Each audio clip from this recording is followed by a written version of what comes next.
Si Senator Amy Marcos, napakahirap nung ginawa niya. Dahil hindi totoo ang sinasabi nila na may solid north. Hindi totoo na solid ang mga probinsyano at Ilocano sa kanya. Kasama namin si Javito.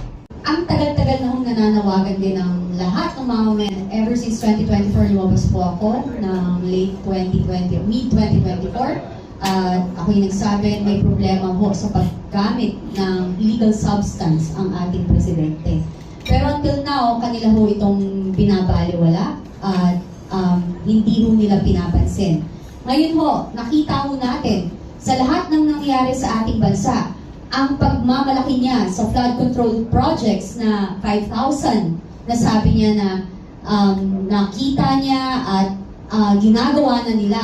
Then when he was signing the GAA, also, he was so proud that he read everything, 4,000 plus pages. Sinabi niya, pinasa niya, and sinabi niya, I didn't see anything wrong with that. But ngayon po, nakikita natin na may problema. Kitang-kita, lantaran, from PhilHealth sa lahat ho, ang program funds, lahat na lang, di ba? Pati yung PDIC nga, yung ating ekonomiya ay magsasuffer with that. Kasi lahat po tayo, pag tayo na nag-aano sa bangko, yan po talagang ginagawa natin, no? So ngayon, with all that, makikita niyo po doon na may problema ho, na wala ho siya sa sarili. And I think talaga, talaga po, gumagamit siya ng pinagbabawal na droga kasi hindi rin naman ho siya nagpa-check up, no? So ako, nakita niyo naman, nung paglabas ko, sinabi ko yung problema na gumagamit siya ng droga. Nung rally po, nung nakaraan ng INC from November 16 to 18, nagsalita ho si Senator Amy Marcos at sinabi din niya ang problema ng ating presidente. Napakahirap po nun bilang kapatid para sabihin mo yun publicly. At sasabihin ng iba, baliwala. Tapos sabihin nila, ginagawa namin to kasi Duterte aligned kami. Alam nyo, kahit sino ho ang kumontra sa Duterte aligned na yan, na ay kumontra sa ginagawa ng kamalian, sasabihin nila Duterte aligned. Sorry, bullshit yan. Tingnan nyo nangyayari sa gobyerno, sa ating bansa. Ang daming naghihirap. Eto pa rin. Yan, history of cocaine and marijuana is sa President Ferdinand Marcos Jr. The reaction of the Marcos family. Anong reaction? Wala, di ba? Di ba? Wala eh. Si Senator Amy Marcos, napakahirap nung ginawa niya. So saan tayo pupunta? Di ba? Parang wala siyang alam. Sinabi ni, isipin mo ha, si Congressman Toby Tiangco, sinasabi niya, sabi daw ng presidente, kay Saldico, at saka kay Martin Romualdez, ilang bahay pa sa Forbes, ilang caviar pa kakainin nyo, at ilang Ferrari pa ang gusto ninyo. Alam na alam niya yung nangyayari, pero wala siyang ginagawa. Until now, wala pa rin. Sabi nga ni Senator Rodante Marcoleta, puro sapsap ang kanyang pinapakulong. Yun nga, narinig ko kay Amy na nagdodroga siya, sino yung mga kasamahan niya, na sobra siyang bumuna sa drugs. Meron pa nga na minsan daw na parang nag-blood transfusion niya kasi feeling nila malilinis kapag nag-blood transfusion sila and everything. You can see it. So, yun lang. Wala na akong ibang dapat sabihin dito. Yung kaganapan na nangyayari sa ating bansa, yung kahirapan na lumalaganap ay sapat na para makita natin ang kagulon. And etong hindi nila pagtanggap sa impeachment na to ay isang katunayan na kinokontrol nila ang naratibo na gusto nilang palabasin para sa mamamayan. Dahan ko lang yung sinabi ni Cathy. The two of us were in the rally. She was one of the speakers. Siya nagsalita bago si Senator Amy. I was at Quirino Grandstand. Nasa baba ako.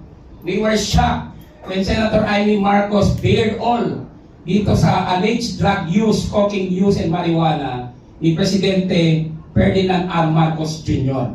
Detalyado po. She was close to tears when she was detailing it. Napakasakit ang ginawa niya because she is the eldest sister. Sinabi niya sa amin doon that ito para sa national interest ito. Bilang public official, hindi niya pwedeng itago ito. Pero masakit sa kanya kasi kapatid niya mismo ang ibinulgar niya dito sa alleged cocaine and marijuana use. At ito ay labag, a betrayal of public trust because he executed an oath of office upon assumption of office, di ba? Wherein, isa sa mga sinabi niyang commitments doon is to faithfully execute violate the laws.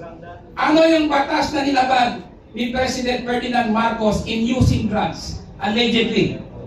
The Dangerous Drugs Act. Bawal ang paggamit ng marijuana at ng cocaine. These are dangerous drugs. And being the chief implementer of the law, he should not have been doing that or engaging in that.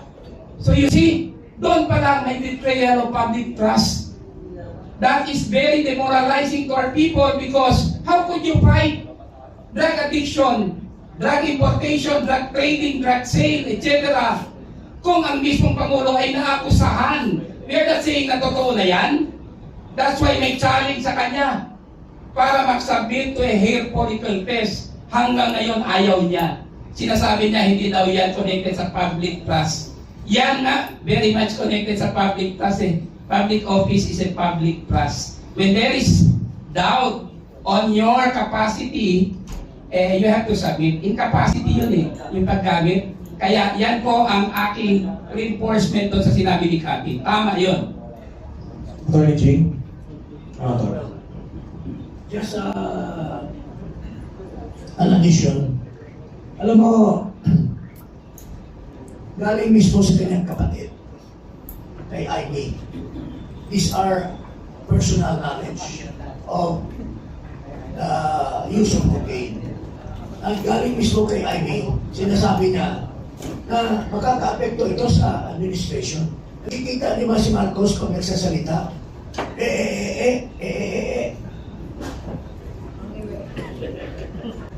Ang tingin namin, pagka hindi nakargahan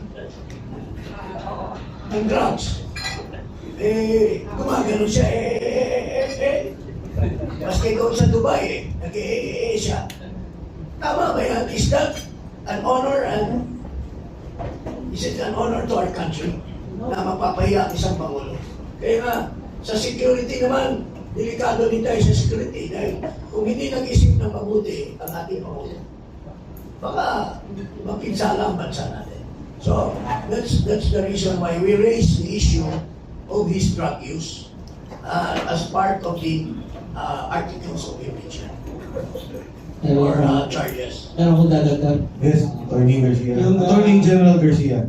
yung pong mental health ng ating Pangulo, pwedeng ma-consider na serious national security concern.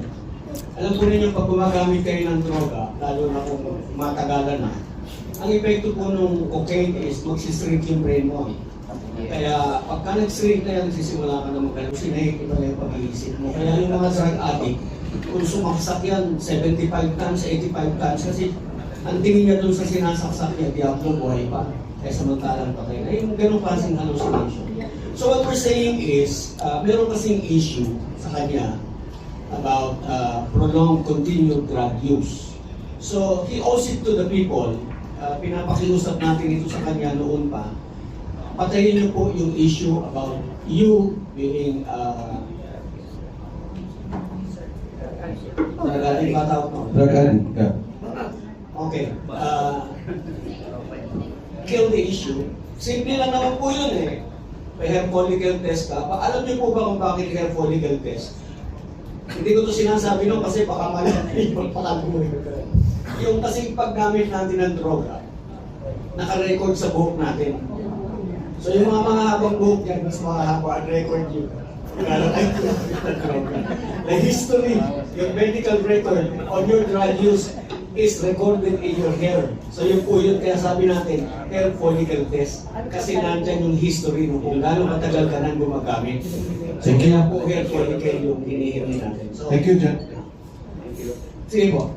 Thank you, General Garcia. Anyways, General Garcia will be discussing another topic extensively after this. But for now, yung fourth point po natin is on monetary graft and kickbacks. And may I call on Vice Mayor Attorney Harold Respicio to discuss this. Magandang hapon po sa inyo lahat. Thank you so much for coming dito sa aming press con. Ako po si Attorney Harold Respicio, elected Vice Mayor ng Reyna Mercedes Isabela. Ako po ay nagre-representa ng lahat ng Pilipino, lahat ng probinsyano, lahat ng Ilocano, lahat ng mga kumukontrang elective official laban sa administrasyon na ito. Dahil hindi totoo ang sinasabi nila na may solid north. Hindi totoo na solid ang mga probinsyano at Ilocano sa kanya. Kasama namin si Javito.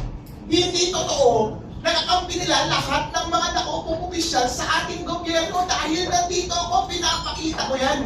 Kaya ako lumapit dito dahil walang kwenta yung final na unang impeachment complaint. Kakaunti. Diskarte nila yun para wala nang maayos na umandar na impeachment complaint. Kaya nung nakita ko na yung mga may track record na successful impeachment, mga successful endorser, number 1 na political lawyer sa ating bansa at napakakapal na papeles at napakakapal na ebidensya. Sali ako dyan! Dahil gusto natin matanggal ang ulo ng korupsyon sa ating bansa. At hindi ninyo pwedeng sabihin na purong align sa Duterte ang grupo namin. Dahil ako ay lone wolf lamang, wala akong kakampi. Lahat kinakalaban ko basta masama, kakalabanin kita. Kaya nandito ako para patunayan na merong totoong nangyaring graft and corruption. Ito po ang discussion namin sa aming complaint. Naniniwala ba tayo, meron pa bang doubt na merong malawakang nangyari na nakawan dito sa ating bansa? Inamin na nila, hindi ba? At inamin na rin nila at alam na rin natin na ang grupo nila ang nagnakaw. Si Saldi, si Romualdez, at si BBM. Ang problema na lang ngayon ay nagtuturuan sila! Ngayon, kung nasa korte tayo ngayon, ang question na lang ay yung credibility. Ang credibility ba ni Saldi versus yung credibility ni BBM? Ngayon, ano ang credibility ni Saldi? Minento niya na lahat yung modus. Yung unprogrammed appropriations, yun ang paraan. Ang pagnanakaw sa budget ng PhilHealth. Nagkasakit si Congressman Jing Paras. Hindi na siya makakakuha ng benefits sa PhilHealth. Yung aking bangko kapag nabankrupt, wala na akong makukuha ng pera dahil kinuha na nila yung pera sa PDIC. Kwento na ni Saldi lahat ng kanilang paraan specific. Nagde-deliver ng mali-maleta sa Malacanang, sa Ballspark, 2 billion. Ayun o, ang daming pera. Bilyong-bilyong salapi ang dinideliver amongst them. Yun yung isang side ng credibility. Ngayon, tignan natin yung isang side ng credibility. Anong sagot? AI. AI daw. Kung ikaw ang husgado, sino ang paniniwalaan mo? Yung kasama sa conspiracy na tinuturo nila ang bawat isa o yung nagpapalusot na mastermind? Alam na yan.